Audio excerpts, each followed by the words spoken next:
I'm going to be completing the entire Pokemon franchise in chronological order, both in a hardcore Nuzlocke setting and without using a single repeat Pokemon between games. So if I use Chikorita in Gold, I can't use it in Silver, Crystal, the remakes, anywhere at all. Rules are in the description, including some frequently asked questions about some previous videos. Speaking of which, if you haven't checked those out yet, I'd highly suggest watching those first to see what Pokemon I've used so far. Make sure you subscribe so you don't miss out on any parts of this huge series as we lead into the release of Pokemon Scarlet and Violet, especially since 64% of viewers are unsubscribed and we're making a push for 200,000 subscribers by the end of 2022. Let's jump right in. Alright, the Johto remakes. I'm sure if you're a recurring viewer of this channel, you already know my feelings about Johto and how I think they're structurally one of the worst games of the franchise, though that's still a very high bar. These games are still fun, I'd just rather go back to something like Gen 5 or Gen 3 titles first. But we have to get through these two games to get to my favorite in the franchise, so let's go for it. We've got a whopping 32 important fights in each game for a total of 64 today, those being Falkner, Bugsy, Silver 2, since Silver 1 is just a starter bashing, Whitney, Silver 3, Morty, Chuck, Price, Jasmine, Silver 4, Archer, Claire, Silver 5, the Elite 4, and Lance the Champion and Johto, then of course the 8 Gym Leaders, the Elite 4 and Champion rematches, and Red and Kanto. Also, to answer the question as to why I didn't do the Elite 4 rematches in the post-games of Firered Leaf Green or Dominant Pearl, or to get to Steven and Emerald, it's purely because there's gym badges in the second region of Gen 2. Red just makes for a perfect cap-up point, but HGSS does introduce some rematches with the Elite 4 members after all 16 badges, but before the fight with Red, so that's why we'll be taking them on here. Anyway, if you want to avoid spoilers on what Pokemon have been used, you have 3 seconds before the chart is shown on screen. So we're just under 200 Pokemon used out of the 493 available in Gen 4, with around half of the missing ones not being available in HGSS due to being remakes of the Gen 2 titles. However, there are a few Pokemon that were introduced in Gen 4, namely 5 of them that they add to the regional decks like Yanmega, Ambipom, Rhyperior, Magmortar, and Electivire, so those might help us a little bit more with the pool. Before we get started with our team members and battles though, I want to let you guys know another PSA in regards to Telegram. These bots are still running wild here on YouTube, and in case you don't know, I have a verified check mark next to my username to tell you that if I reply to your comment, it's from the real, authentic Chaotic Meatball, not some scammer who's trying to ask for money for shipping of an item you're not gonna get. If there's any giveaways involved with this channel, they'll be over at my Twitter at twitter.com/chaoticmeatball, link in the description. Speaking of which, definitely go follow me over there as I'm giving away a $300 Yu-Gi-Oh card, a collector's rare Blackluster Soldier Envoy of the Beginning, and I'll be giving away 4 copies of Pokemon Scarlet and Violet straight after that one ends. Anyway, after grabbing Totodile, seeing as we've already used all 3 starters, and this one gets the most HMs, we're able to head out onto Route 29 during the night and capture Hoot Hoot as our real starter. Hoot Hoot is a surprisingly versatile special attacker, especially because it gains access to moves like Air Slash and Extra Sensory via Level Up, and Shadow Ball and Roost by TM, so I'm aiming to get that moveset ASAP, while EV training it in of course special attack and speed. Our second encounter lies within Dark Cave, housing Zubat. About time that Crobat finally has a good moveset. Cross Poison is a fantastic physical move, and Fly is a rather strong move despite being a 2-turn with 95% accuracy. It's still rather good. Coverage like Bite, Leech Life, and Astonish also help us throughout the early game, so we'll be EV training this in attack and speed. Thirdly, moving into Violet City, we've got this convenient NPC here in the Pokemon Center. This guy's name is Primo, and by plugging your trainer ID into a nifty little calculator online, you can get codes that yield certain eggs. The one we're grabbing here though just so happens to be Slugma. Normally not available early in any Pokemon game, having access to Slugma here in HGSS finally makes it worthwhile, even if it ends up being brittle for quite a while until it evolves into Magcargo at level 38.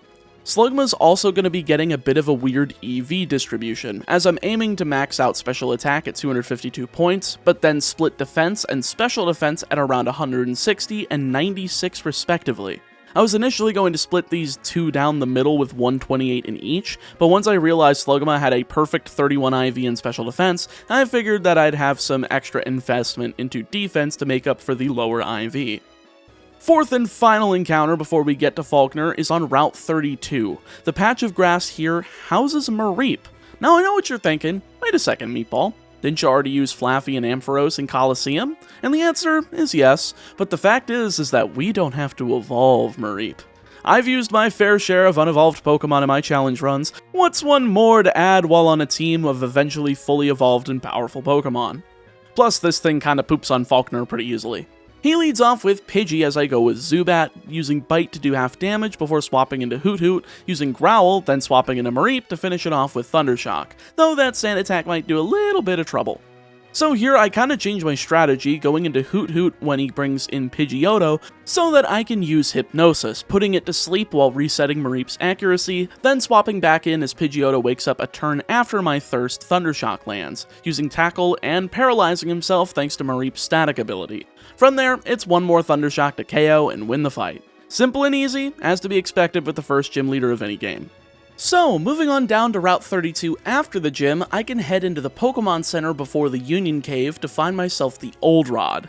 Now while this does open up a new encounter, I do make a wee bit of a mistake capturing Tentacool on Route 32, as I've already used this area for Mareep. However, Newbark Town's Old Rod encounters are the exact same, Tentacool and Magikarp both at level 10, so we'll just consider that area used up. And to those about to complain in the comments, I'm pretty sure someone needs to tell you this, and it may as well be me. Go touch grass. Anyway, Tentacool's getting trained in special attack and speed.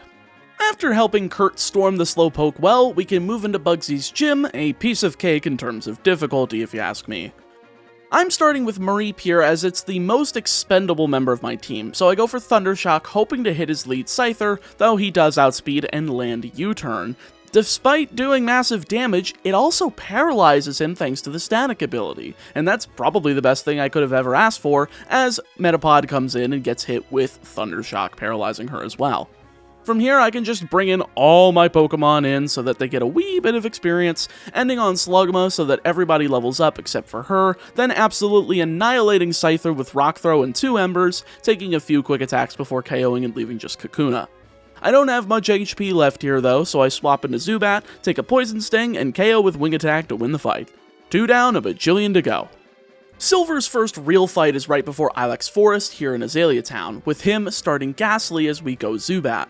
Pretty obvious we're just going for Bite here, and that critical KOs it in one shot, as does a critical Wing Attack to KO his incoming Bayleaf.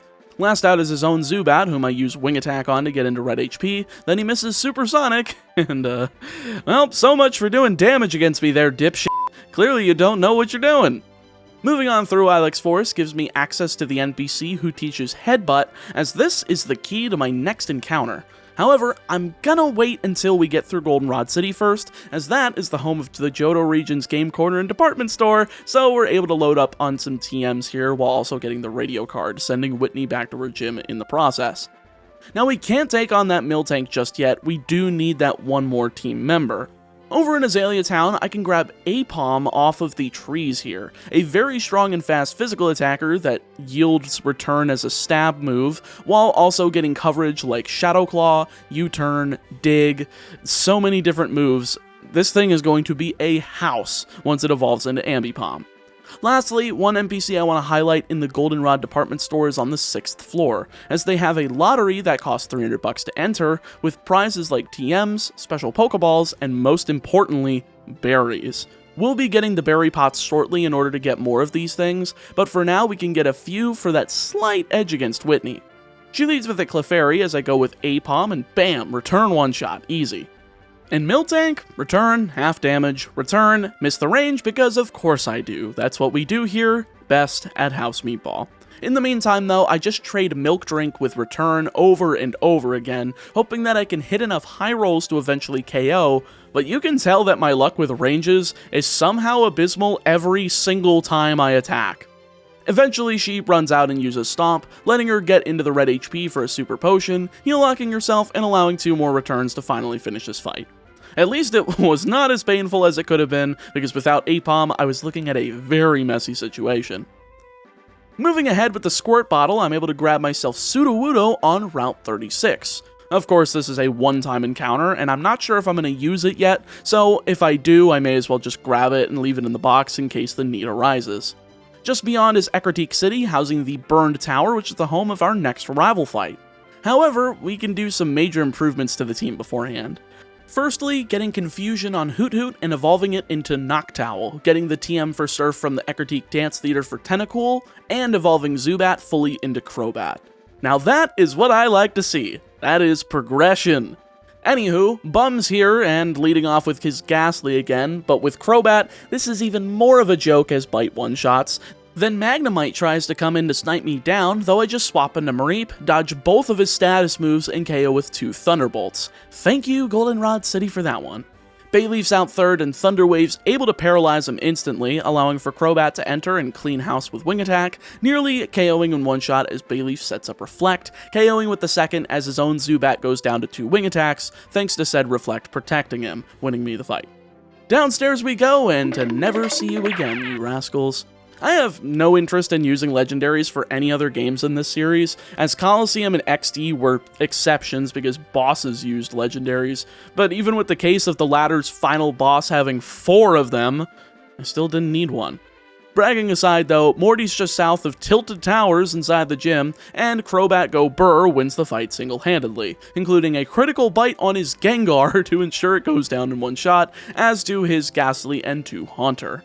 You cannot physically ask for a better fight other than the one-shots that outspeed, so I am a very happy camper. Half the Johto region down as we make it to Olivine with the Lighthouse and saving the Ampharos in there, then succeeded by the Dumb Stupid Dumb Idiot Team Rocket hideout in Mahogany Town that no one cares about, squashing both Petrel and Ariana respectively before challenging the triple header of Chuck, Price, and Jasmine in that order. Well, after running into Entei with surfing somehow, I don't know how that happened.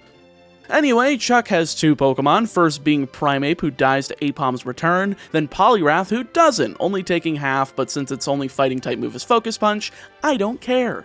A Citrus Berry heals a quarter of his HP back as Body Slam does around 30 damage to me, so I use U-Turn to avoid getting hit with a critical Body Slam, and to avoid getting hit with Focus Punch on a swap, and sure enough the latter happens as I go into Crobat, using 1 Wing Attack before Chuck heal locks himself with a Hyper Potion, using 2 more to KO and win the match. And would you look at that, there's Ambipom now. Price is 3 levels higher, but not much more intensive in terms of difficulty, as Mareep handles his Seal and Dugong quite nicely with Thunderbolt, one-shotting the former as his other Pokemon in Piloswine comes out second.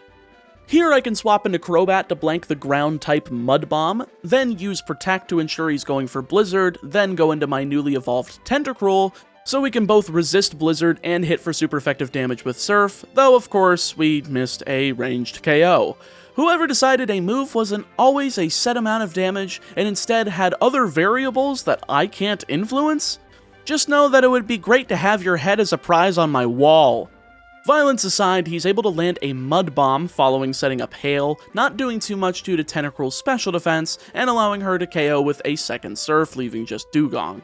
Thankfully, I can just stay in here and land 2 Sludge Bombs, poisoning with the first to ensure the second KOs to win the match. These ranges are really raw-dogging me today, more than usual. Last gym leader to take care of in the trifecta is Jasmine, so I lead Ambipom against her Magnemite, KOing it and the second one with 1 dig each, then U-turning to get out of dodge as Steelix comes in, swapping into Tentacruel and absorbing Screech with the Clear Body ability to KO next turn with Surf to win the fight. That is probably the best execution that could have been done. Nothing else to say other than maybe hire probably like 2 more Ampharos so that they can take 8-hour shifts over there. No wonder the one in the lighthouse almost died. Well then, it's time for the Rocket Tower heist. The only cool part about this is that they throw you in a Team Rocket outfit to sneak inside, though that's instantly foiled by Silver. Speaking of him though, after the second and final battle against Petrel, we can take him on, and now he's using Golbat as his lead instead, and using Confuse Ray to try to confuse my lead Mareep, but a Persim Berry and a Thunderbolt later, and that one's gone.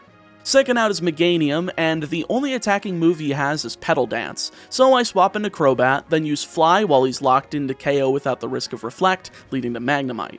Now I would love to swap out into something relevant, but I'm going to go into Mareep since I don't want anybody else on the team being paralyzed, eventually KOing through a few sonic booms with 2 Thunderbolts as Haunter comes in 4th. By this point, Mareep's out of gas for the rest of the fight, so I swap in a Noctowl to absorb a Ghost-type attack with normal immunity, blasting out Shadow Ball to KO as Sneasel's the last Pokemon standing.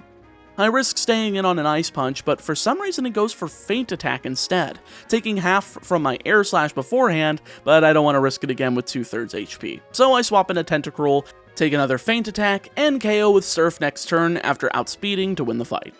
Honestly, I didn't expect Tentacruel to outspeed, but I will absolutely take it. Upon further review, his base stats is actually base 100 speed, which I thought it was somewhere around the neighborhood of like 70, but that's pretty good. After getting a card key from the Radio Tower's director, we can smash our way through Proton and Ariana, finally getting to Archer, the current head of Team Rocket. Alright asshole, you had your fun, now it's time to drown. He leads Houndour as I go with Tentacruel, and Surf goes brrr here as it does on Houndoom, KOing both after outspeeding and even rubbing salt into the wound of Houndoom with an unnecessary critical hit. Last out is Coughing, and we're going for 3 for 3 on outspeeding and one-shotting, and we get it, taking him out to win. Who decided that the ultimate final boss of Team Rocket needed 2 unevolved Pokemon and 1 slightly threatening Pokemon? I'm not mad, I'm just disappointed. Anyway, 1 Ice Path later, and we're ready for Claire, though the Move Deleter and Move Tutor being here in Blackthorn City means I can finally have optimal moves on stuff like Crobat with Cross Poison, so we're getting closer to our final movesets, which is great to see. Anyway, getting up to Claire, she leads off with Gyarados as I go with Mareep. Makes sense as Bite does less than half, and Thunderbolt is a quad-effective KO mechanism. Moving on. Dragonair's out second, and unfortunately it doesn't go down to a single Ice Beam once I swap into Tentacruel. Rather it takes 2, and taking 2 means that held Cherry Berry isn't gonna be enough to hold me through until Kingdra. Or maybe not. Her second Dragonair instead goes for Dragon Pulse rather than Thunder Wave, so I can KO with 2 more Ice Beams, leaving just Kingdra. I do take the risk of staying on half HP due to my massive special defense, using Protect followed by Sludge Bomb for just under half, but from here Tentacruel's too weak. I gotta swap into a fast friend Pronto, and Ambipomp's the perfect candidate. Coming in and tanking a Dragon Pulse in order to dish out a return for the knockdown, winning us the Rising Badge in the last of the Johto set. Sweet, and 1 Dragon's Den visit later, and we're ready for the Elite Four. Or would be if the legendary box art chicken wasn't required. Unlike Gold and Silver, we have to go take out all 5 of the Kimono Girls in a row without healing, which is quite difficult, I might add. All 5 of the evolutions are pretty difficult, especially when you can't change your lead, before going to war with our respective box chicken, in this case, Ho-Oh. Luckily for us, Professor Elm hands us the Master Ball by this point, so I just chuck it here to avoid having to do anything. I won't use it, but it'll be in the box.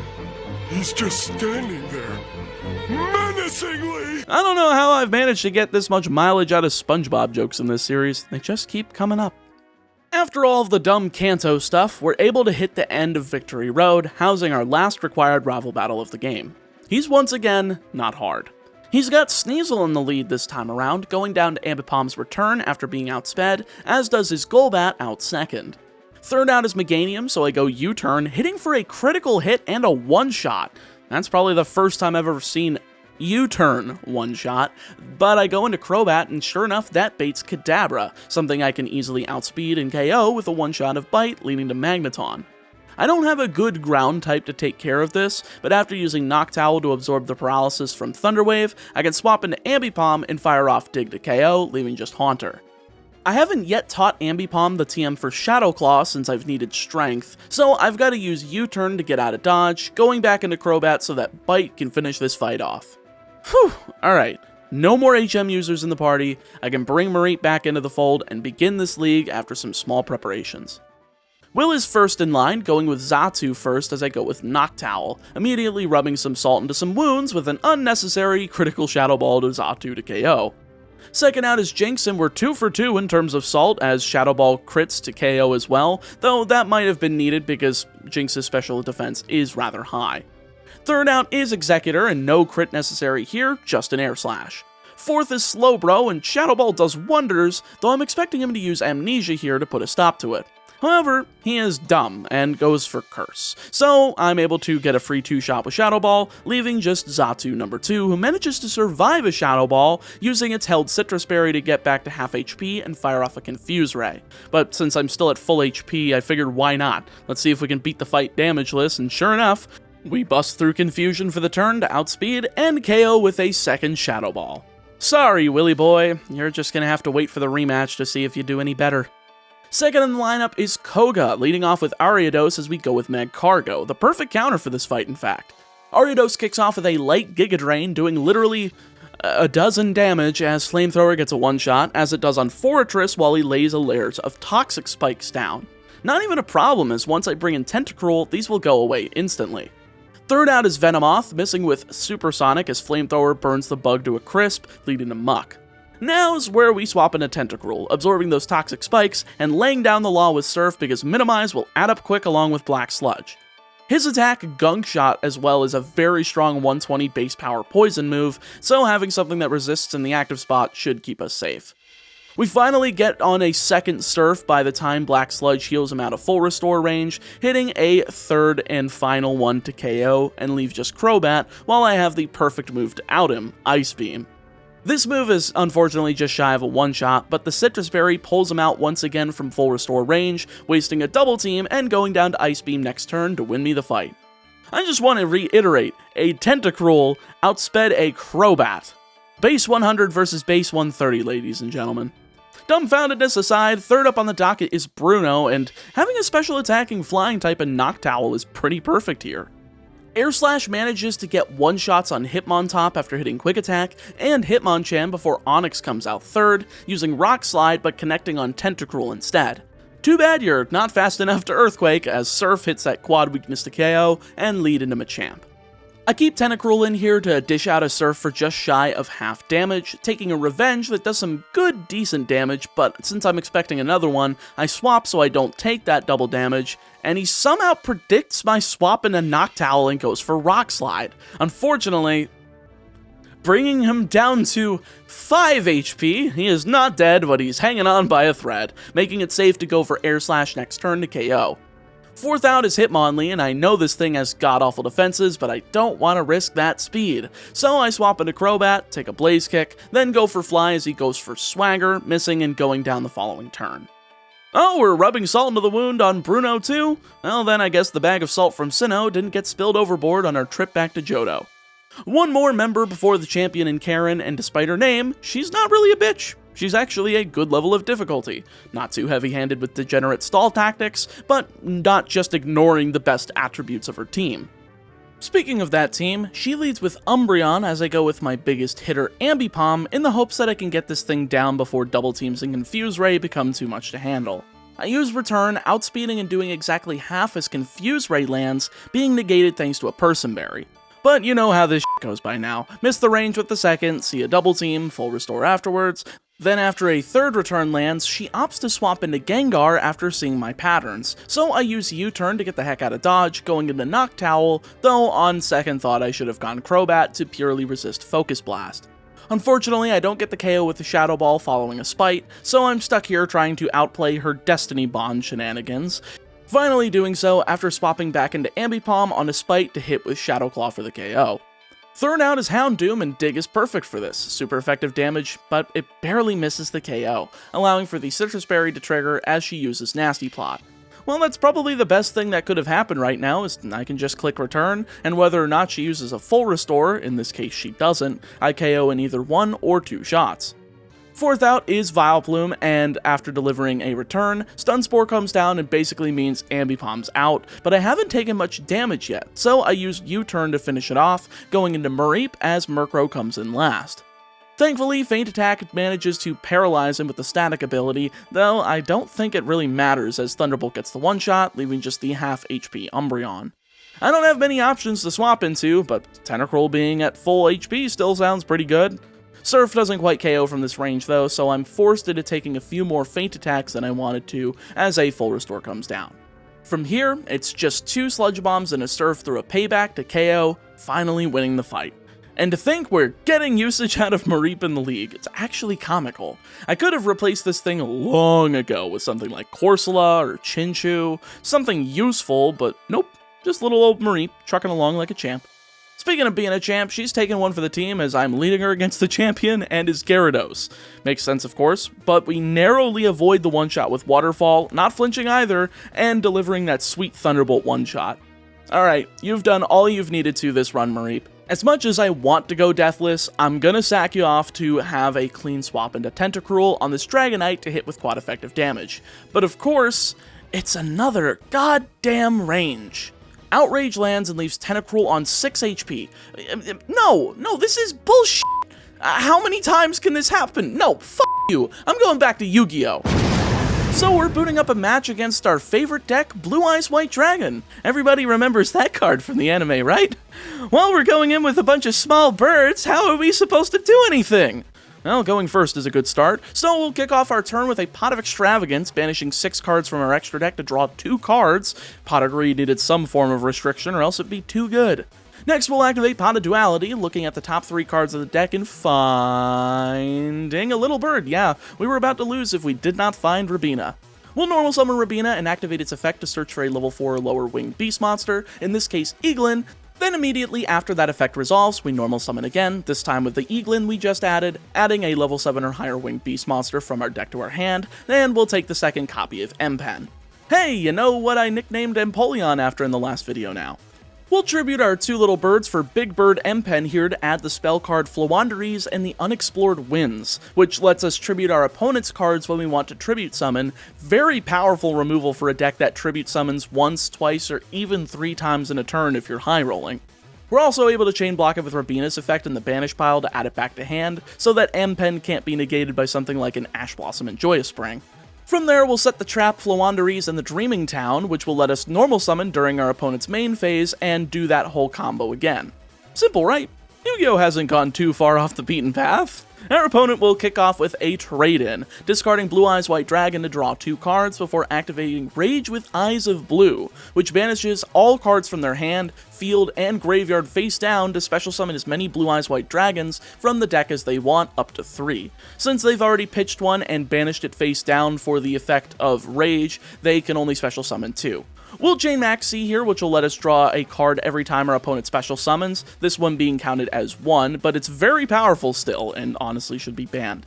2 Blue Eyes come down, and it's time to go Dreaming, baby. We'll activate the trap and normal summon Rabina to do the same thing we did last turn, add a level 4 lower winged beast while adding Eaglin back to hand from the banish pile, then use Unexplored Winds to tribute off Rabina and one of the Blue Eyes for a second Empen in order to search for the deck's main field spell card. And upon seeing that I can add another tribute monster with Eaglin to remove his other Blue Eyes, they will disconnect and rage quit. Just like how I rage quit this damn Lance battle!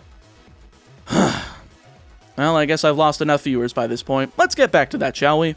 The second Ice Beam manages to get the KO as the lower level Dragonites start rolling in. And yeah, these are easily one-shots, especially once we hit level 49 off the second one, and the third and final Dragonite goes down to Ice Beam.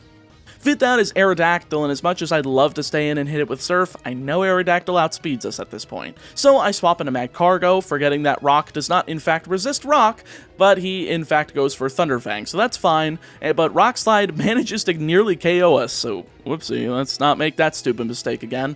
We'll swap over into Ambipom, taking less than half from Aerial Ace as we use Return. Despite not being very effective, it's able to KO from half, leaving just Charizard.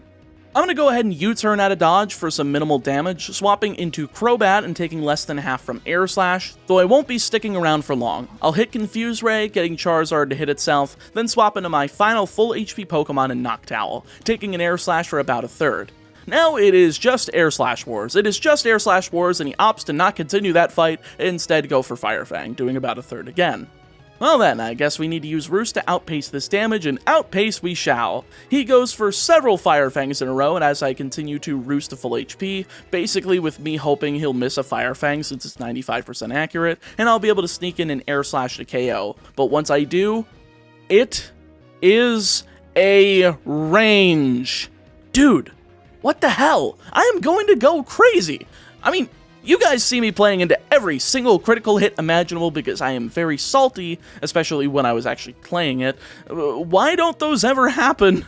But those ranges are like my worst enemy. I just want it to stop. Anyway, we continue to go back and forth, eventually resulting in my Roost War winning, getting me just enough HP to outlast and KO with Air Slash with 23 HP remaining, winning me the fight and getting through Johto. Better keep on it, since Kanto's not getting any closer to being done. So none of Kanto is particularly difficult, though the fact that they upgraded the levels massively from the original Gold and Silver for the gym leaders makes this a much more enjoyable experience rather than sweeping through every gym not named Viridian. After clearing out all the side quest stuff, we can just start taking out the gym leaders in order. Brock's the first victim with a Wrath, with Tentacruel basically crushing him, and one-shotting Graveler, Rhyhorn, and Onix with one Surf each, leaving just the fossils. Kabutops takes a Surf into red HP, doing Rock Slide for less than half, but then getting heal locked with 2 full restores and an Endure, which I saw coming, used Sludge Bomb, and somehow got the poison to ensure it went down. Last out is Amistar, and I'm basically trading Protect here before we start actually doing stuff, with me hitting Surf for a near KO, and him hitting Ancient Power to bring Tentacruel down to red HP, but like Kabutops, we're in a heal lock state, allowing for me to pick up the win in a few turns of Surf. Second up is Misty, pretty simple with Ambipom. Returns nearly able to one-shot Golduck, so I forced a full restore after taking a Water Pulse for a third, hitting a Shadow Claw in return in sequence to KO as Lapras comes in second. This gal's got Sing, and I gotta get the hell out of dodge with U-turn, going into Tentacruel and basically absorbing attacks while trying to wake up from Sing, eventually giving up and having to go into Noctowl to barely survive Body Slam and Ice Beam, but managing to hit 2 Air Slashes to KO as Starmie comes in third. While I would love to just hit Shadow Ball, I can't. I've got to swap into Ambipom, take Water Pulse, then use U-turn to get out of dodge again. I was hoping this would be enough damage to combo with Crobat's Bite, but Bite only does half, immediately being recovered with, well, recover. But I can eventually flinch it out with Bite, leading to a full restore that heal locks Misty, assuming I had a range, and I miss it the first time, but the second time I don't miss the range. I did get it. I'm considering this a massive win after everything we've been through today. Fourth out is Quagsire, and Confuse Ray plus Bite is still a pretty deadly combo, doing half damage in total before she lands Water Pulse and confuses me, forcing me to swap out into a whole team of damaged Mons. Thankfully, Tentacruel's got just enough HP to survive one of them, letting me swap back in, take another Water Pulse, and hit a Fly to do around half damage to KO and win the battle. Third up, Lieutenant Surge is not a hard one either thanks to Ambipom's Dig, ripping and tearing like a Doomslayer through Raichu, Electabuzz, Electrode number 2, Electrode number 1, yeah, they're in different order, what are you going to do about it, and Magneton, 4 of which managed to set up a single double team during Dig's Underground turn, but none managed to save them as they all get obliterated. Fourth is Erica, and one should be surprised by this. Noctowl is able to one-shot literally everything here with Air Slash, KOing Jumpluff, who outspeeds and sets up Sunny Day, Tangela after it uses Ring Out, and Victory Bell after taking Leaf Storm, which is a lot of damage leading into Blossom.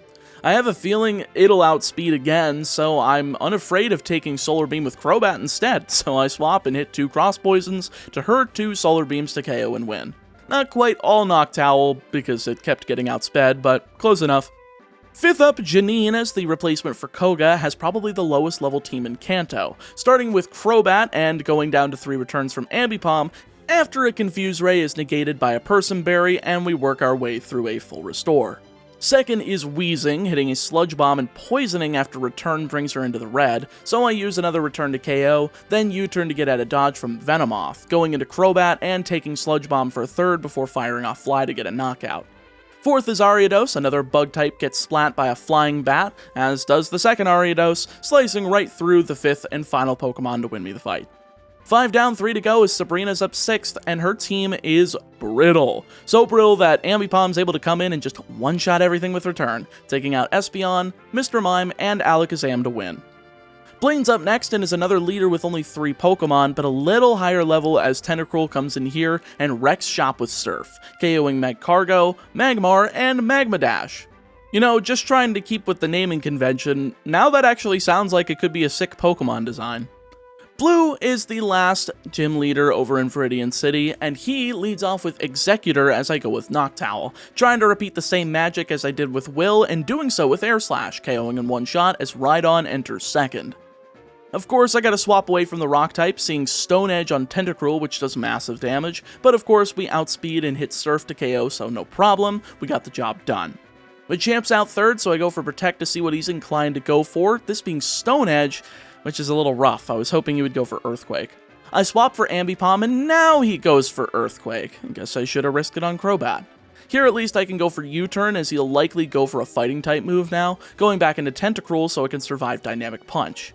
Now I'm at way too low of HP though, so even though I'm swapping into Noctowl, it could be anything.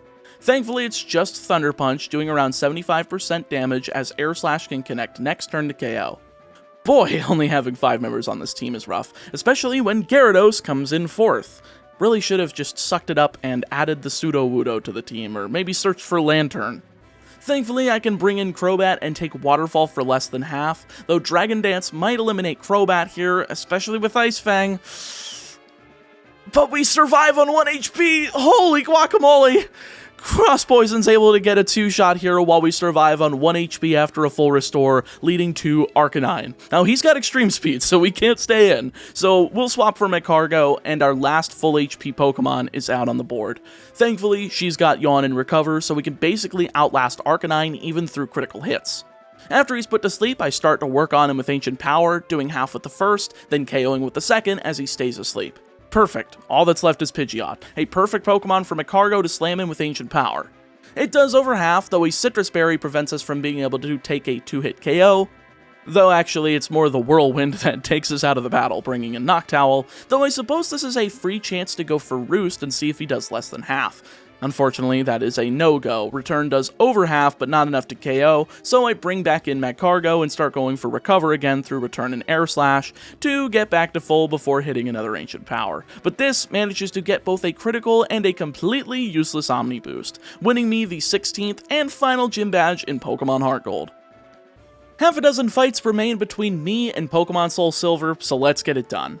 After visiting Professor Oak to get the HM for Rock Climb, we're able to train our team to the level cap of 64 for the league. Now, this is a little wonky, seeing as Karen's Ace is at level 64, but Lance's is at level 75. So I asked Jan's Discord, aka Pokemon Challenges if you're familiar with him, his Discord to see if I could just use rare candies to bring the team to 75 for Lance, and people said that that would probably be the most sensible way to do it. So I went ahead and went with that. Also, before we head in, I added the Sudowoodo we caught all the way back on Route 36 to the party, training it in attack and defense, and giving it moves Wood Hammer, Hammer Arm, Sucker Punch, and Rock Slide. Pretty powerful if I do say so myself. Probably should have done this when we entered Kanto. Heading back to Will, his team starts off with a Bronzong as I go with Ambipom, and since this guy has Heat Proof rather than Levitate, I'm going with Dig in order to do as much damage as possible early, though Reflect is used on turn 1 and makes it much harder to do so. I'm able to hit 3 digs as the Reflect wears out, only taking a single Psychic as on the second dig he sets up Gravity and then starts to try to attack, leading to Gardevoir. I know U-turn can nearly one-shot, so I can swap into Crobat with it, take the Focus Blast that was set to KO Ambipom, and heal lock Gardevoir with that full restore as I KO with 2 bites. Yeah, this is a much better team this go-around. That Gardevoir also had Calm Mind and Charge Beam, so that was scary as all hell. Third out is Jinx, so we're swapping once again, this time into Magcargo, resisting Blizzard, but unfortunately being put to sleep by Lovely Kiss. Can't really stay in here, otherwise Dream Eater will likely KO Magcargo, so I swap into Sudowoodo, and I'm correct, going for Hammer Arm, but I get outsped and Lovely Kiss lands again. Well, shoot, I gotta swap again or else Sudowoodo goes down, so I go into Tentacruel, but she goes for Blizzard? Huh. Well, at least I'm able to hit a Sludge Bomb for nearly half, as she goes for the super effective Dream Eater, but once again, I swap after getting put to sleep, circling back into Ambipom as Shadow Claw gets the KO before a Lovely Kiss can ruin my day. Fourth is Grumpig, a one-shot with Return, leading to Slowbro, whom I know I can't one-shot, so U-turn gets used for nearly half damage, as I've got a few options here, 3 of them being asleep. I choose Noctowl to take Psychic for a third and try KOing with Shadow Ball, and sure enough, we actually do get that KO as his last Pokemon Xatu takes the field. Psychic takes another third of Noctowl's HP as Shadow Ball nearly KOs, bringing her down into the red as a Citrus Berry takes her back to a little under half. Though the Pokemon that I have standing that's not sleeping is Crobat, so I need to just start swapping around. Magcargo comes in, eats a Psychic, nearly dies, so I go into Sudowoodo. A Shadow Ball and a Psychic manage to connect and kinda screw it out of living. It's very close. I'm just gonna go for Sucker Punch to see if I can get it. And yes, hell yes, we wake up, get that KO, letting Sudowoodo survive another day. If it went down, we could have at least gone into Crobat without having to worry about switching into a Psychic and getting the revenge KO, but having Sudowoodo around for these later fights is going to help immensely. Koga is second, leading with Skuntank as I go with Ambipom again, using Return as I'm expecting him to go with Dig, and I'm sure enough correct. I dodge his Dig, but he gets a full restore in before I hit Dig. Makes sense, but hey, he's heal locked, so I don't care, and it goes down to Return afterwards. It does end up doing a fourth of damage to Ambipom because of the Aftermath ability though, but that's not too much. Not a big deal as Toxicroak comes in second, so I go for Dig again to get the super effective damage here, but that's not quite enough to get the KO, taking a Gunk Shot that leaves me on just 4 HP before KOing with Return and leading into Swalot. Well, getting a 2-for-1 in terms of KOs is pretty nice. From here, we just swap into Tentacruel for Swalot to take Sludge Bomb, and seeing him use Leftovers to heal a little as Surf does a bit over half. I am a little bit jealous, I do want Leftovers, but no matter. I see another Sludge Bomb from Swalot before he falls to a second Surf. Fourth is Venomoth, so I go for Protect to see what he's going for, and he's just going for Double Team instead of Psychic. Well, shoot, I gotta try killing this thing ASAP then. But 2 Double Teams, and having Psychic has me scared. So I swap into Noctowl as he uses Baton Pass, bringing in Crobat with increased evasiveness. Well, frick. Fly lands for over half, though Psychic from Noctowl does manage to land as well for over half, though that Fly is too dangerous to have anything in besides Magcargo. Hilariously, despite him being the one with 2 double teams, he misses with 95% accurate Fly, and I KO with Magcargo's Ancient Power, leading back to Venomoth, who uses double team again, but gets put down by Flamethrower. Alright, all that we've got to deal with left is Muck, though Minimize plus Toxic Stall shenanigans are not something I want to deal with. So I instantly go for Yawn, putting him to sleep and hitting Flamethrower through 2 Minimizes, hitting a second in a row as Black Sludge keeps healing him steadily. Somehow I'm able to hit the hat trick of 3 Flamethrowers in a row while he stays asleep, KOing and winning the fight. Alright, well that was a lot easier than Will, even if Ambipom nearly went down. Third up is Bruno, this time with an easier team to sweep with Noctowl's Air Slash. Hitmontop instantly falls to it as Machamp comes in second, and never mind, we're just going to try to play it safe here. I swap into Tentacruel on a Stone Edge, seeing it do just under half as Surf does a little bit less than Stone Edge does, with a second bringing Tentacruel to just 15 HP. From here, since I know he has Bullet Punch on the moveset for priority, I know I can safely swap into Ambipom and KO with Return without taking much damage, leading to Hitmonlee third, also going down to Return. Fourth is Hitmonchan, and he's a lot more defensive, so I use U-turn to get the hell out of dodge, going into Crobat as close combat actually misses. I would have rather it hit for the lower defenses, but I'll take just Bullet Punch hitting as Fly KOs the turn after.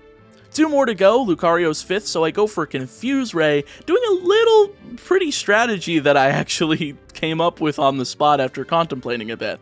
I know he has Counter, I know as soon as I show a physical attack, he'll want to use Counter, which is exactly what happens. I go for Bite and do some of the most minuscule damage you can imagine, while relying on confusion damage to pick up a little bit of the slack, which it does help as Lucario manages to hit itself twice before I commit to a Fly at half HP, seeing Lucario hit itself for a third and final time as Fly KOs.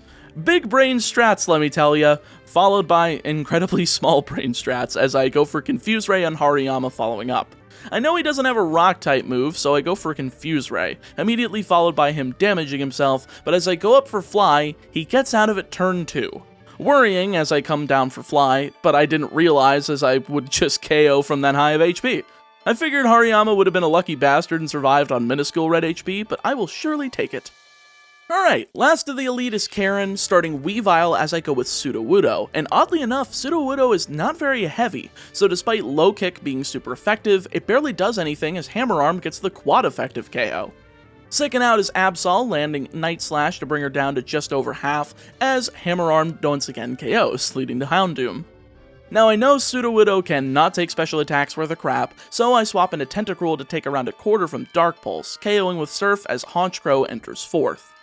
Of course, Ice Beam does hella damage here to the flying type as she uses Thunder Wave, but after that I just swap into Magcargo to take Drill Peck for next to nothing, though a critical does make sure to put me in my place next turn as Ancient Power gets the KO. Fifth out is Spiritomb, and immediately she fires off Curse, though Recover is pretty good at ensuring this doesn't do anything. Also, Spiritomb's stupidity of firing off Pain Split while she has more HP than Magcargo, putting her below half and at a perfect HP to KO with Flamethrower while asleep. Last out is Umbreon, and this thing is a house and a half now. Curse is a strong move, Payback is nuts once only even 1 or 2 of those curses is set up, so I'm going for Yawn and Run, swapping into Noctowl on the first Payback and taking over half as Umbreon falls asleep. Staying asleep long enough for me to use Roost and 2 Air Slashes, triggering the Citrus Berry as he remains asleep.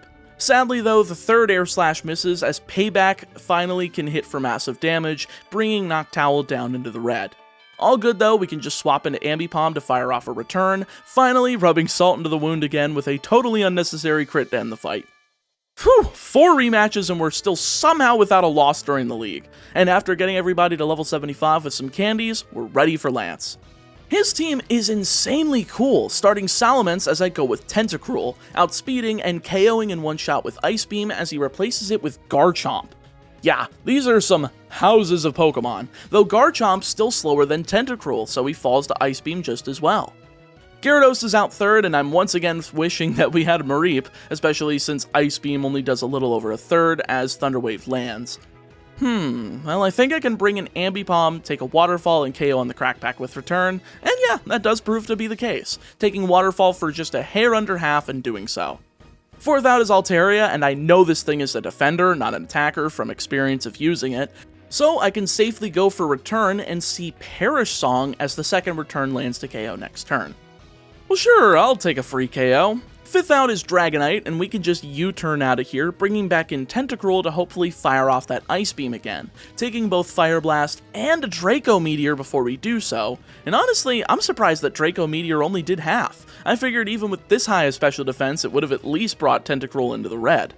Too bad we don't have enough HP on Tentacruel to take out Charizard though, instead I just swap in Magcargo on a few Air Slashes, one-shotting with Ancient Power to finish the fight. Despite Lance having my favorite team of the league, he really had the weakest of them, at least in terms of matchups that I could handle. If my team was going against a Rock-type champion, I probably would have been toast. With all 31 fights cleared, it's time for one final showdown. Level 80 level cap in play, it's time for Red. Sadly though, we need to leave Sudowoodo behind as the only way to get up this mountain is with Rock Climb. And guess what? The only Pokemon we have that can get Rock Climb is a Feraligatr. I actually had to use the EXP share to evolve this stupid thing to get the move. Anyway, the level cap is for his lowest level Pokemon, as his highest Pikachu is level 88, being outsped by my Ambipom, who fires off Dig to KO as he misses Thunderbolt. At least we're on 5-on-5 equal footing now. Second out is Blastoise, so I go for U-turn and do around 20% damage, and bring in Tentacruel on the expected Focus Blast. Somehow, these things keep hitting my Pokemon, yet I can never seem to land this move, though the second misses as I land Sludge Bomb. Next turn, I'm able to outspeed and KO with the second Sludge Bomb, putting me ahead 5 Pokemon to 4. Third out is Lapras, probably the most threatening of his team since he has Psychic for coverage, which hits Tentacruel and Crobat for super effective damage, while also having Blizzard under Hail for Noctowl, and Brine for Magcargo. Basically, we are weak to this thing all the way around. Thankfully, we can plunge in with Noctowl though, and use Roost to dodge the flying type weakness of Blizzard to see if it does over half, and sadly combined with Hail it does. I'm gonna continue to go for Roost to wear out these power points though, critical hits be damned. The second hits, no crit. The third hits after another Roost, and damn it, there's the critical hit. Finally biting me in the ass and KOing Noctowl. Well, at least I can bring in Crobat, though that might have been dumb as I swap back into Tentacruel to outlast another Blizzard. He's down to one more Blizzard, so I use Protect to block another Psychic, then using Sludge Bomb since I know I'm losing Tentacruel and I need a clean swap. 3 to 4 and it's looking tough, though Ambipom can put in some hella work here. Return does massive damage, putting him into the low yellow as the last Blizzard lands and brings Ambipom in range of being KO'd by another turn of Hail, but thankfully we don't see a full restore from Red, allowing for Return to KO as Hail takes out Ambipom. 2 to 3 as I bring in Magcargo against his Snorlax, whom doesn't have Earthquake or anything to hit super effective damage with, so I'm pretty safe. Although, once Crunch starts getting defense drops, it certainly puts me at risk. Recover's able to outpace that plus Hail at -1, getting him put to sleep with Yawn and starting to lay into him with Flamethrower. You want to know how long this process took? It's a bunch of just healing and putting to sleep and barely doing any damage with Flamethrower, and using Ancient Power only a select few times so that I can conserve enough for Charizard, swapping out into Crobat whenever I get too many defense drops. It is just so agonizingly slow to the point that I run out of recover power points. This move has 20 power points, and it takes this long to KO this stupid, sleepy boy. Eventually he wakes up, hits one final crunch, so I go for recover and let the hail damage KO him, finally putting us back on an equal playing field of 2-on-2. Venusaur's the choice here, and I've got to swap. There's nothing I can really do that would be safer. Venusaur hits Giga Drain for next to nothing as I use Fly, dodging Sleep Powder and ensuring a little more hail damage can accumulate, hitting it and nearly KOing as he goes for Sludge Bomb. Hail takes away the rest of Venusaur's HP though, leaving just Charizard. I figured my best course of action is to go with Confuse Ray and give Magcargo the best chance of hitting Ancient Power possible, though seeing Charizard miss with Flare Blitz gives me a little bit of hope. I'm able to hit Cross Poison for a bit more damage next turn, resigning my fate to going down, but with Charizard hitting himself, I think Crobat's living to see the end of this battle. As Fly is used and Charizard hits himself once more, Red doesn't have another full restore, allowing for Fly to pick up the KO and the win, finally clearing Pokemon HeartGold. Holy shit, that was a long game. And scary too. I probably should have gone for a much more balanced team. This thing was full of holes and weaknesses that were very hard to play around that I still managed to pull out of my ass, but I think we're still in the same headspace of literally red, blue, yellow of needing to save Pokemon, but we're getting to the point where this is still enough Pokemon left in the pool where every game can basically have 2 complete teams and still turn out alright. As a little behind the scenes when it comes to planning this entire project, I have a nearly 20-page Google Doc showing exactly what Pokemon I'd like to use in a game, with a list of backups to grab in case something goes down. I've gone ahead and had my editor blur out the Pokemon themselves so I don't spoil future episodes, but you can see with SoulSilver and the entirety of Gen 5, each game has about 6 to 7 main Pokemon that I'd like to snag, with 6 to 7 backups, but I'm still working under the assumption that I need to conserve and use as few Pokemon as possible. But then you look at the amount reserved for Sword version and there's 23. In a Pokemon game where everything's made easy by accessible powerhouses and TRs in the wild area. So we're going to need to make it a point, with SoulSilver and beyond, to be a little bit more willing to use more Pokemon and swap out when the need of a balanced team arises. With that out of the way, let's get right into the encounters and fights of SoulSilver, as just the Gen 2 remakes alone have reached nearly an hour in length, and we're only through one game. So with SoulSilver, we of course pick Totodile again for our HM-wielding useless starter, this time going with Sentret on Route 29. We'll be going with attack and speed EVs on this one just because they lend well to for its base stats, no other reason needed. Our second encounter will be beyond Violet City down on Route 32, where I can get Ekans and Intimidate. A great ability as always, not to mention we can get some fantastic coverage moves like Crunch, the 3 Elemental Fangs, and support moves like Glare.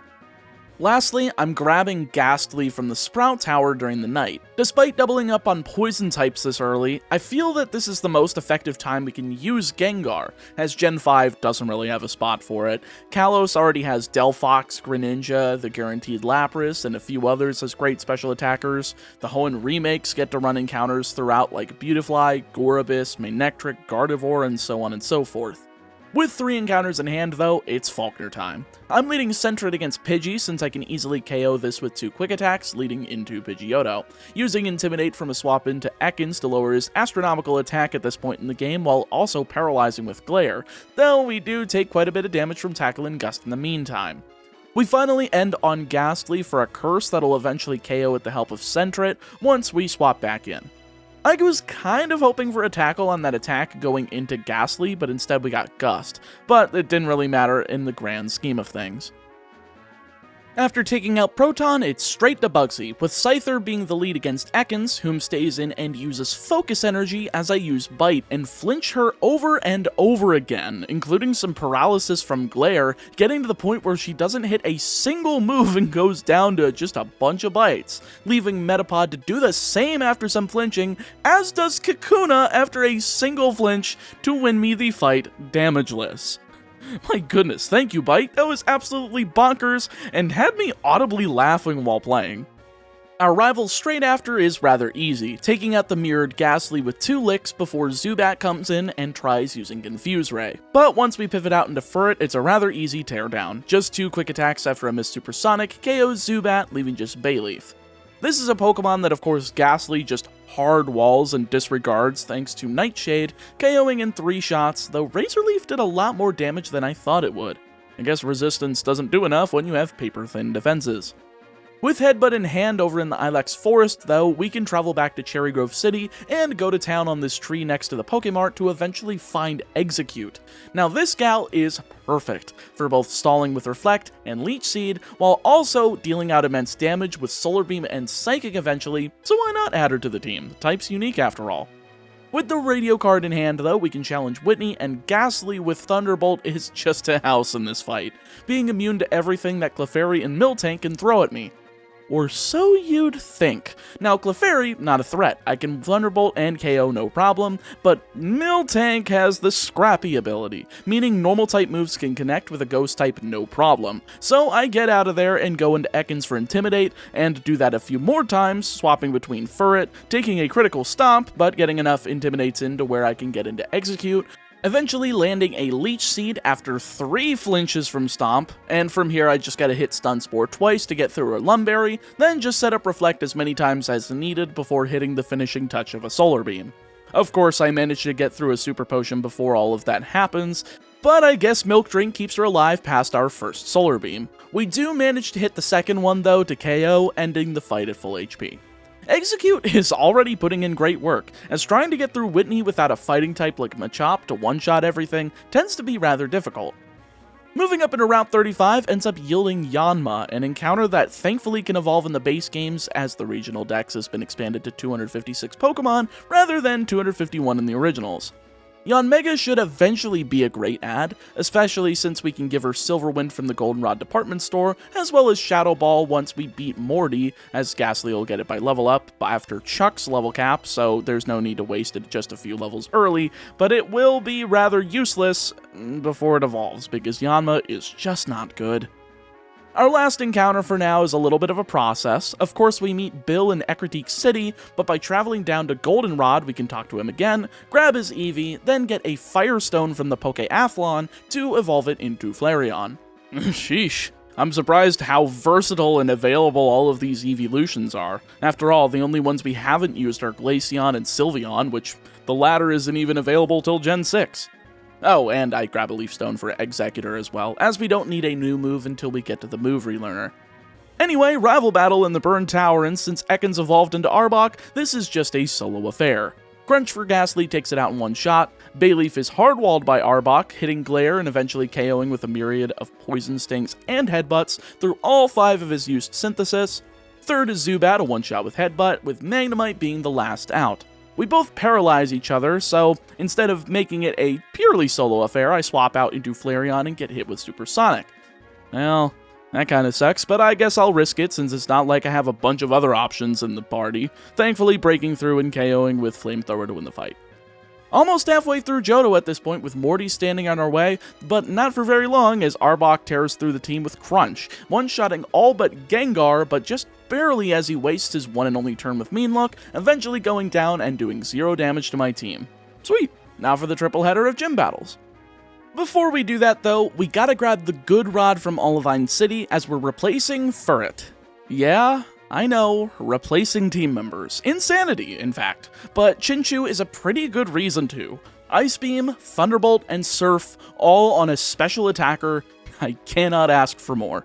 Anyway, triple header time, and with the amount of times I've typed Chunk in the script, I'm just gonna start calling him that. With that said, Chunk starts out with Primeape, a Pokemon that I could 2-shot with Surf if it weren't for a Hyper Potion, so I do a 3-shot instead. Missing one because of double team and taking a quarter damage from a Rock Slide, before Poliwrath's able to come in last. Of course, Body Slam's able to paralyze me as Thunderbolt hits, so instead of risking it and getting clobbered next turn with Focus Punch, I swap into Gengar to take it, or Body Slam, whatever he does, then blast out a Thunderbolt next turn for the KO and the win. 2 Pokemon on the 5th gym leader still throws me off. Price is up next, and he's rather easy with... No, not Flareon, you dumb f***. Thick Fat is an ability.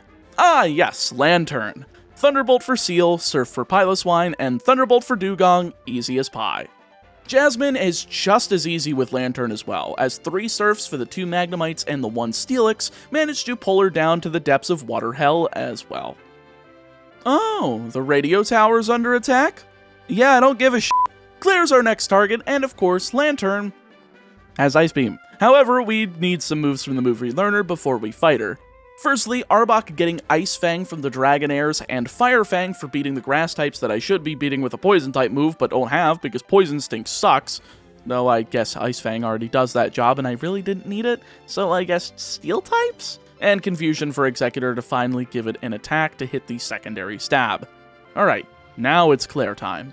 Thunderbolt from Lantern KOs Gyarados, but Ice Beam doesn't KO Dragonair. That's quite frustrating, but at least the first one is free due to it using Thunder Wave against my Volt Absorb Lantern.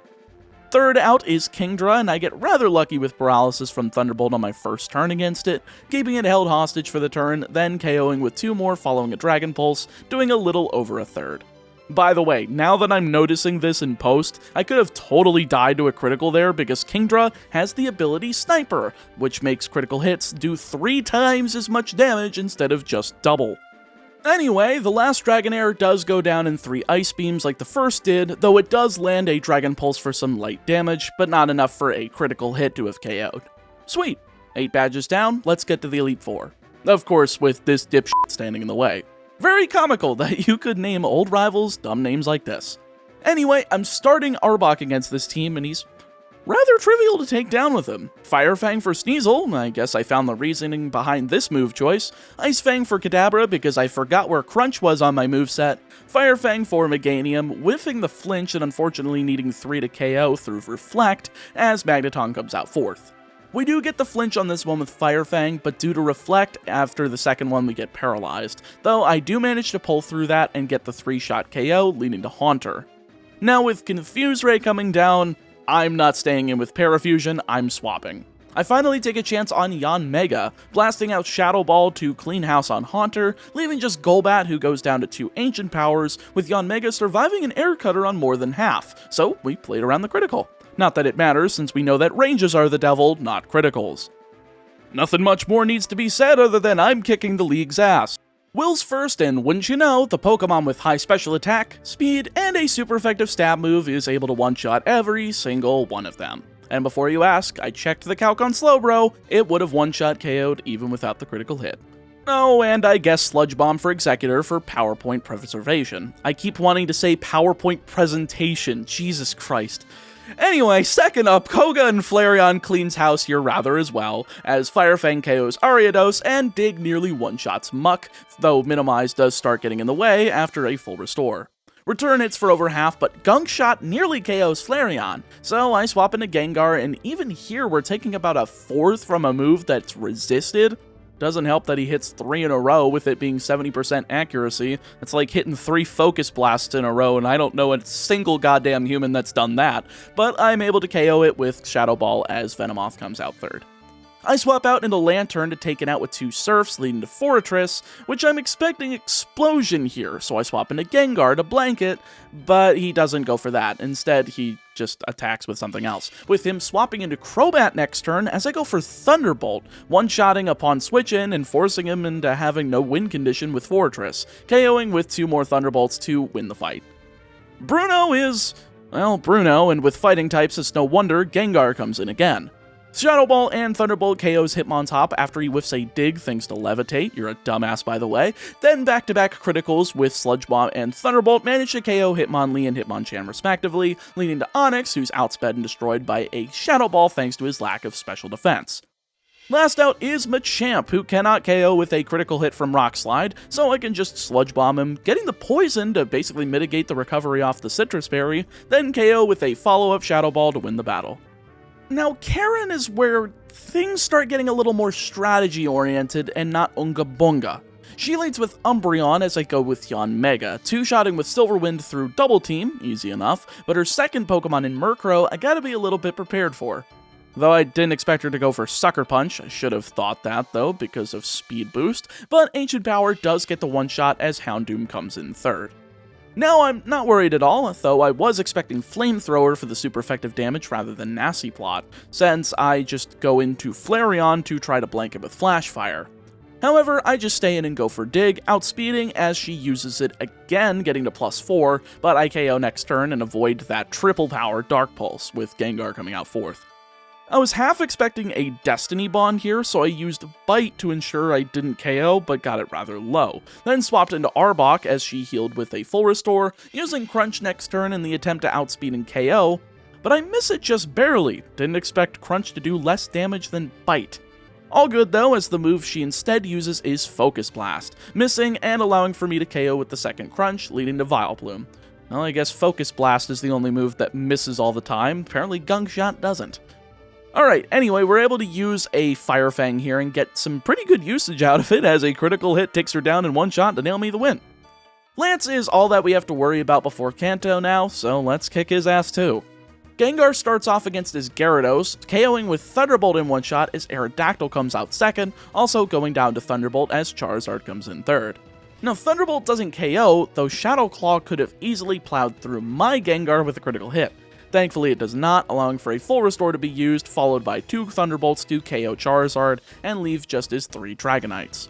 Now the reason I did this was because I wanted to take out all of his other Pokemon besides Dragonite, so that I can set up for the Lantern late game sweep.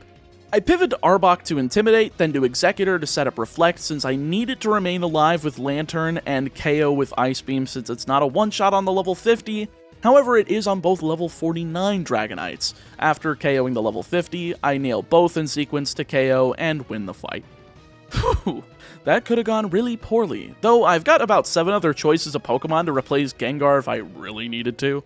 Steelix, Kingdra, Sunflora, Granbull, Tyranitar, you name a Johto Pokemon, chances are I would have been able to use it. However, we got rather lucky and we're going to Kanto with 0 deaths, so let's try to keep it that way. No reason to dawdle on side questing, let's just talk about the Kanto gym leaders in sequence. Brock's up first, and the Lantern just hard counters this entire team. Surf for the Rock and Ground type Graveler, Rhyhorn, and Onix, and Thunderbolt for Kabutops and Amistar. Misty's basically countered the same way, though Quagsire we've got a secret weapon for. Golduck's a one-shot with Thunderbolt, but then Quagsire comes in, which we conveniently have Hidden Power Grass for. Lapras is out third, so we Thunderbolt it, dodge an attack, then do 3 more through 2 full restores to KO. Last out is Starmie, and 1 more Thunderbolt outspeeding and delivering it to KO wins us the match. Lieutenant Surge is a little more difficult without a ground type to be immune to his attacks, but with Arbok's speed combined with Earthquake being a move he can learn, we can easily take out Raichu, Electrode after a Thunder Wave and a Cherry Berry negating it, but that second Electrode is gonna outspeed and probably paralyze us. Luckily, he sends in Electabuzz third instead, going down to Earthquake, as does Magneton fourth, leaving just that second Electrode. I figured because this is his last Pokemon, we can stay in and just go for Earthquake anyway, and we go unpunished as he just goes for Double Team, and we're able to hit through it and KO. Erica's just as easy with Arbok as we resist all of her attacks, and Ice Fang is pretty broken, though that 95% accuracy is a little bit of a pain when Jumpluff is able to dodge it and deliver a Leech Seed before going down.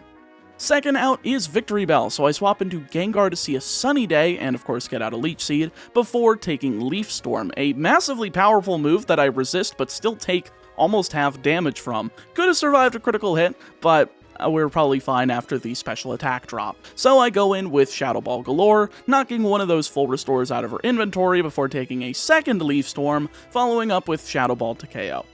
Third out is Blossom, and I've got this in the bag. Sludge Bomb's an easy KO here, as is on Tangela to win the fight. No thought needed, simply click the button.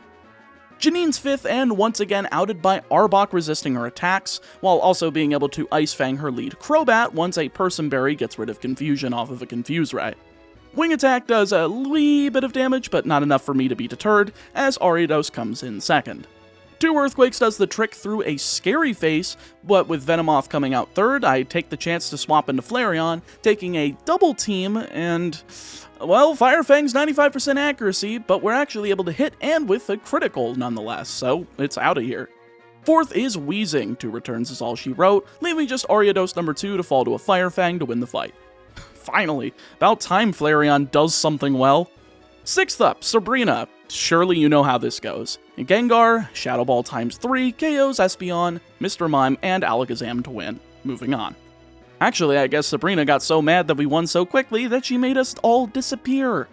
I love emulation. Anyway, 7th is Blaine, and no super potions to curse us here, as we're able to one-shot all of his team with Surf on Lantern, taking out Magcargo, Magmar, and Rapidash in sequence to win, leaving just the only difficult gym leader in Kanto, Blue himself. First out is Executor, so of course I go Yanmega to Bug Buzz this man out of existence. Speed Boost activates as Arcanine comes in, but I am not staying in for that. Instead, I'll swap into Lantern, take a Flare Blitz for a little under half, and Sturf him out of existence as well. Third is Rhydon, and you thought you were out speeding. How cute. Here's a Surf to drown you in your troubles. Fourth out is Machamp, so I swap into Gengar to blank a fighting type move, then use 2 Shadow Balls to KO, surviving a Stone Edge because no guard allows him to hit these stupid moves. At least it's not scrappy for fighting type moves. Fifth is Gyarados, Thunderbolt bye-bye, with Pidgeot out last. Now this is his ace, so I don't think a non-stab Thunderbolt can KO, but a stab Thunderbolt can. So I swap into Arbok to get an Intimidate off, then swap into Flareon to blank Mirror move, and then back into Arbok to get a second Intimidate. Return still does a lot of damage, but at least he misses an Air Slash as I swap Lantern in, finally delivering that stab Thunderbolt needed to KO from full HP to win the match. And with Rock Climb in hand, let's go take care of those Elite Four rematches. Of course, these teams are a lot more competent compared to what we just fought, so I'm gonna have to be on my toes. First out is Will's Bronzong, and boy howdy do Flareon and Bronzong have a bit of a war.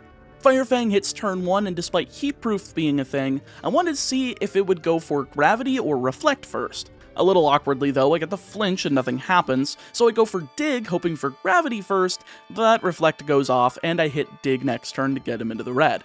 From here, it's a bit of a back and forth, with Psychic not doing much once it hits, and then Fire Fang's able to KO on the crackback, with Reflect ending on the same turn as Grumpig comes in second. I swap into Gengar here, but take a Confuse Ray, unfortunate since I was hoping to just blast it with Shadow Ball and call it a day, but I swap into Executor to take that in stride, then swap back into Gengar as Signal Beam is baited because it's quad effective on Executor, doing next to no damage as Shadow Ball is finally able to land in KO. Gardevoir's third, another Shadow Ball target, can't go wrong with that, as is Jinx, which honestly I expected to survive and hit a lovely kiss so that I could wake up with the held Chesto Berry, but it can just die, that works too. Fifth out is Slowbro, another Psychic user that's resisted by Executor, so I go ahead and swap into it, take said Psychic, and unfortunately see a special defense drop, but I'm able to use Leech Seed as she goes for Amnesia. I mean, I had a feeling that I wasn't going to KO this thing with Solar Beam, may as well just use the thing that always does set damage while she uses stat boosting moves. Eventually, she just goes for Curse, which does absolutely nothing here as she has no physical attack to boost, nor any physical attack to defend against, allowing for a Solar Beam to KO as Executor gets out at full HP. Xatu's all that remains, so I swap in a Lantern, take a Shadow Ball, and blast that sucker with a Thunderbolt to KO, and get the win. I'm really digging these league rematches, by the way, all of them being rather similar in level. I don't really have any advantage other than sheer strategy and a tinge of luck. Second up is Koga, starting Skuntank as I start Arbok, intimidating and earthquaking this rancid rascal as he goes for Dig. And guess what? Dumb idea, loser! Earthquake hits those using Dig. Second out is Venomoth, and since it doesn't have Levitate, we can hit Earthquake for just a hair over half, seeing a double team but hitting through it next turn to KO. 2 down, 4 to go as Swalot enters the fray, then immediately leaves said fray after 2 Earthquakes puts him down, only hitting a light Sludge Bomb in response. Arbok is just single-handedly taking out this team, though Crobat might be our first actual obstacle. Thankfully, we have Ice Fang for that, dodging Fly next turn as Ice Fang manages to connect for over half. Surely we take that second attempt at Fly, and yeah, we do, surviving on 27 HP and dishing out that second Ice Fang to KO. Well, I did a lot more damage than I expected, so I gotta swap. As much as I'd love to go for Earthquake on this Toxicroak that comes in, we cannot survive a damn thing. So I go into Gengar, blank the close combat with Ghost Immunity, then Shadow Ball it to nearly KO. Close, but no cigar as Swagger is used, and I cannot stay in on that since that attack boost is deadly if I hit myself, and it's safe to go out seeing as a full restore will be used here, so why not? I choose Lantern, dealing out 2 Thunderbolts to KO, all while dodging Swagger.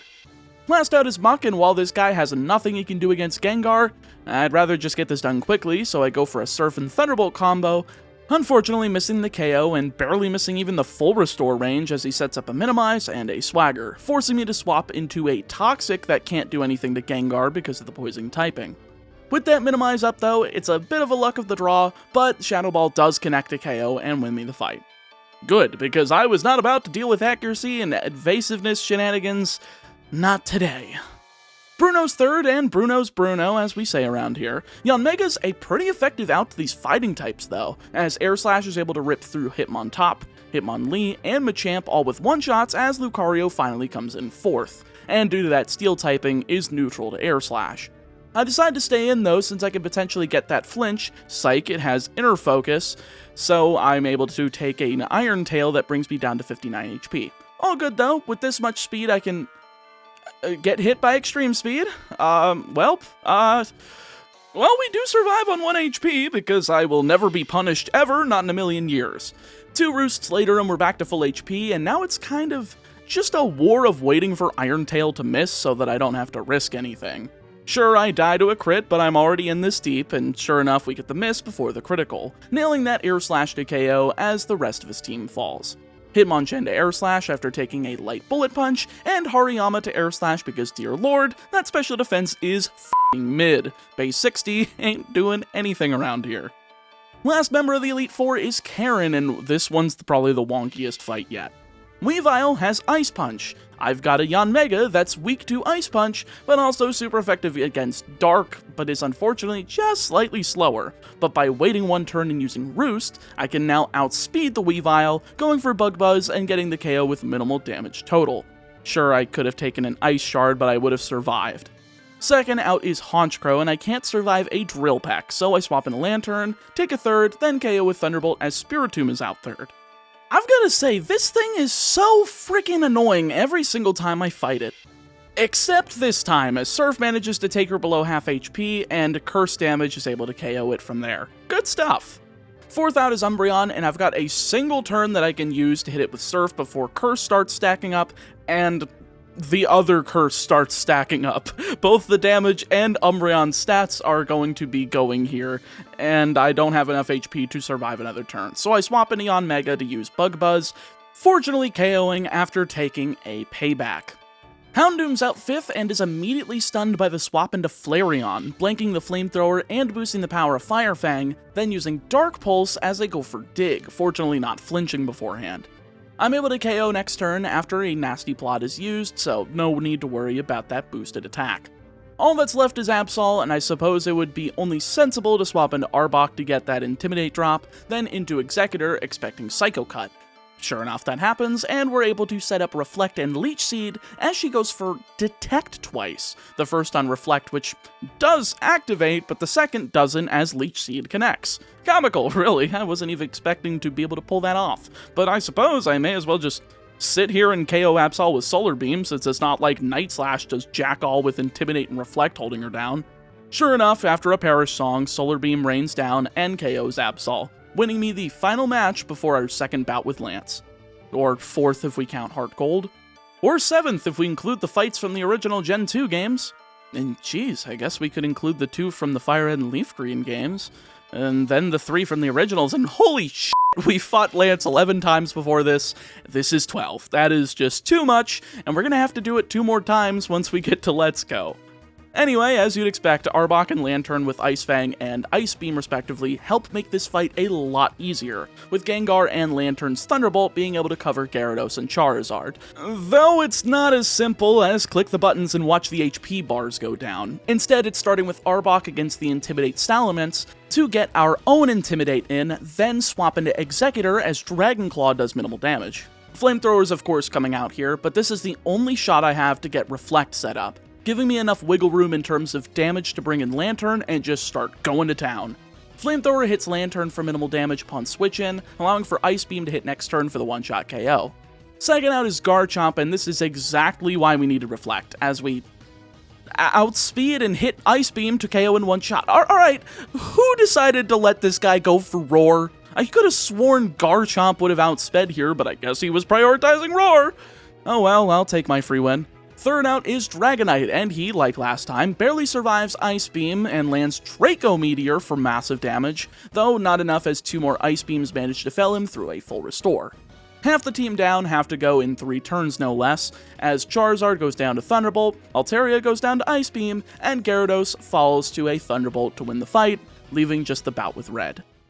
Now, just like we had to do with HeartGold, we need Rock Climb in order to get to Red, and none of our Pokemon happen to learn it.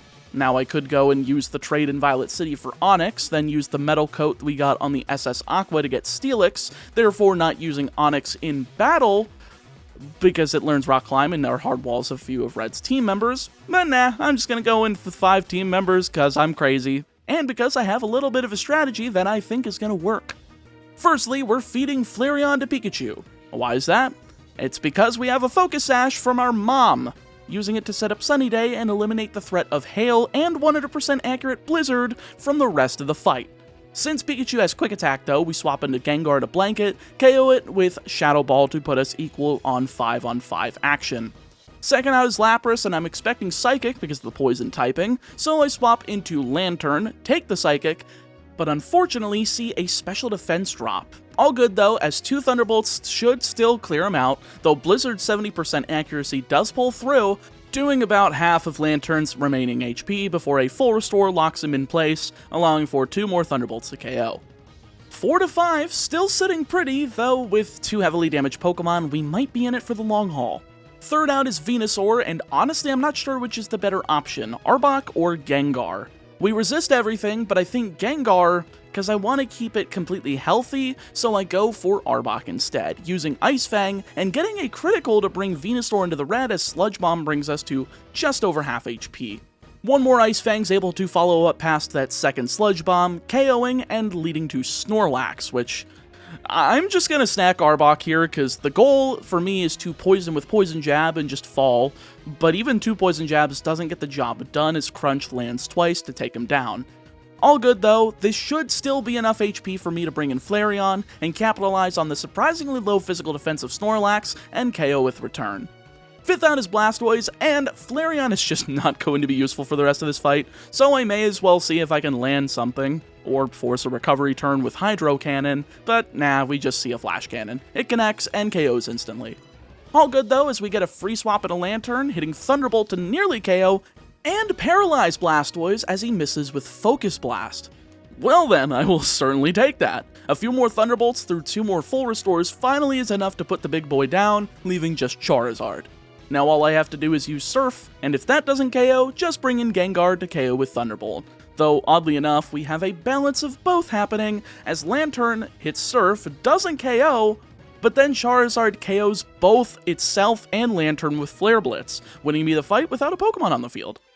Well, that's a weird way to end Gen 4, but I will take it. We have successfully taken down the Johto remakes, and onward to Gen 5. Now, of course, let's take a look at the Pokemon we've used so far in Gen 4, and we really haven't used as many as I had expected. In fact, 223 is a lot less than I had anticipated. I thought that we were going to get up to around 240. In fact, I actually had an entire list of Pokemon that I was expecting myself to use for backups, those being Onix, Snubbull, Sunkern, Miltank, Corsola, Larvitar, and Kingdra, as we were saving Horsey and Seadra for probably Let's Go Pikachu or Eevee, and then just going to use Kingdra in battle instead, but we didn't even need it. Heck, I'm happy we saved a lot of these, because Sunkern's usable in Black 2, White 2 on Route 20, Sunkern's available in X and Y, Onix both is able to split off into Steelix in X and Y with the trade with Love Disc, as well as in Let's Go Pikachu and Eevee in either Mount Moon or Rock Tunnel. Miltank's available on Route 12 in X and Y, so the version that doesn't get the guaranteed Lapras can get Miltank. Larvitar is going to be saved for Scarlet and Violet, because you know if you know, and then Kingdra, of course.